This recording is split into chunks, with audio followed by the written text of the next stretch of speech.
सम्यक दृष्टि जीव है। अब सुलोचना के जीवन में एक प्रसंग आ गया कि जब उन्होंने वरमाला डाली जयकुमार के कंठ में, तो फिर चक्रवर्ती के पुत्र को लगा कि मेरा अपमान किया इसने, मेरे कंठ में डालनी थी ना जयमाला, मैं चक्रवर्ती का पुत्र हूँ। लेकिन उसके पिता ने पहले ही घोषणा कर दी थी कि ये स्वयंवर है, तो कन्या स्वयं वरण करेगी, जिसका भी उसको करना हो तो कंठ में वरमाला डालेगी। लेकिन फिर भी वो भड़क गया और उसने बलपूर्वक सुलोचना का हरण करने का विचार किया। तो वो जब तैयार हुए अपने दल बल के साथ, तब राजा अकंपन भी अपनी पुत्री की रक्षा के लिए तत्पर हो गया।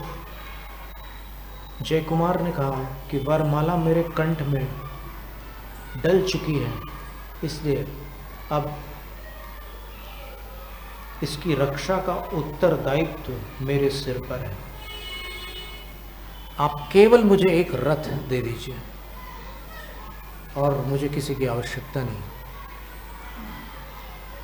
तो फिर राजा अकंपन कहते हैं कि वो चक्रवर्ती के पुत्र की सेना है, आप एक रथ से कैसे क्या करोगे?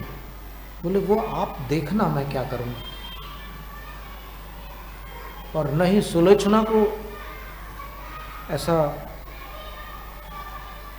विश्वास बैठ रहा था कि अकेले कैसे लड़ेंगे इतने बड़े बड़े लोगों से। तो खैर रथ आ गया और उस रथ में रणांगण में जाकर के युद्ध किया। वहाँ पर सभा भवन में युद्ध नहीं हुआ, रणांगण में जाकर के युद्ध हुआ। वो रणांगण की ओर निकला रथ और सुलोचना जिनालय में चली गई। सुलोचना की माँ रानी सुभद्रा भी वहीं जिनालय में जाकर ऐसे बैठ गई कायोत्सर्ग में। सुलोचना खड़ी हो गई कायोत्सर्ग में।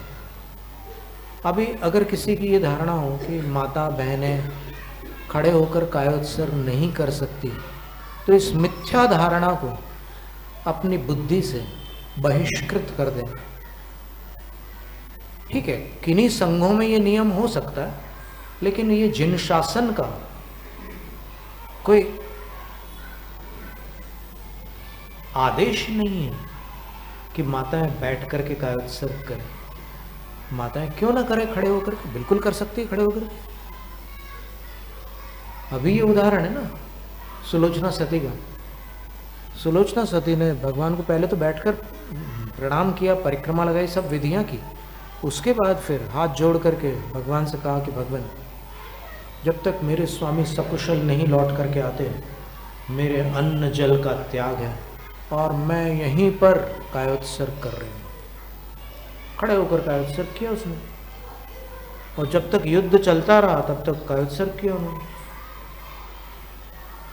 और ये कौन सी भक्ति थी? निष्काम भक्ति थी कि सकाम भक्ति थी? सकाम। सकुशल जब तक मेरे स्वामी नहीं लौट करके आते, मेरे स्वामी सकाम भक्ति थी।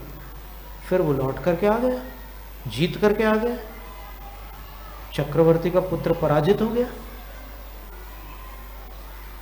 तब फिर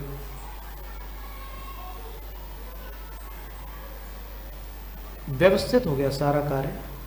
ऐसी अनेक घटनाएं होती हैं। तो सम्यक दृष्टि जीव भी कभी विशेष परिस्थिति में भगवान से ऐसी प्रार्थना कर लेता है कि हे भगवान, अब क्या करूं, बड़े संकट की स्थिति है, मैं कहाँ जाऊं? क्योंकि प्रतिमाधारी को तो शासन देवताओं के पास भी अपना संकट बताने की अनुमति नहीं है। वो खुद अगर कुछ करते हैं तो अपनी बात है, जो प्रतिमाधारी नहीं है उनकी बात अलग है। वो शासन देवताओं से भी कदाचित मदद ले लेते हैं, लेकिन जो प्रतिमाधारी है उनको कहा कि नहीं, तुम पंच परमेष्ठियों से ही जो प्रार्थना करना हो कर लेना, उन्हीं की शरण में जाना, कभी कोई स्थिति बने तो। वैसे तो भक्ति कर ही रहो, रोज करते रहना।